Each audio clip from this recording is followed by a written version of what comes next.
سوال نمبر 1، حضرت خدیجہ رضی اللہ تعالی عنہا کے غلام کا نام کیا ہے جو آپ کے ساتھ تجارت کے لیے ملک شام گئے تھے؟ جواب: میسرہ۔ سوال نمبر 2، پہلی وحی آنے کے بعد حضرت خدیجہ رضی اللہ تعالی عنہا آپ صلی اللہ علیہ وسلم کو کس کے پاس لے گئی تھی؟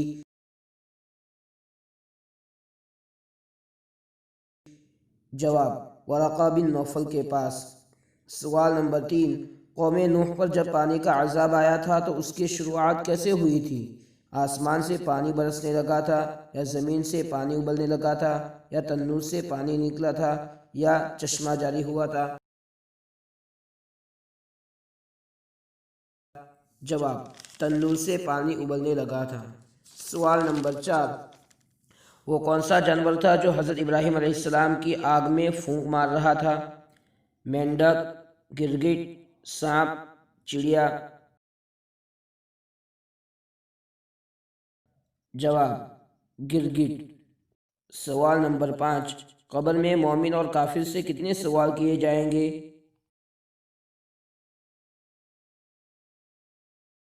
جواب: 3 سوال۔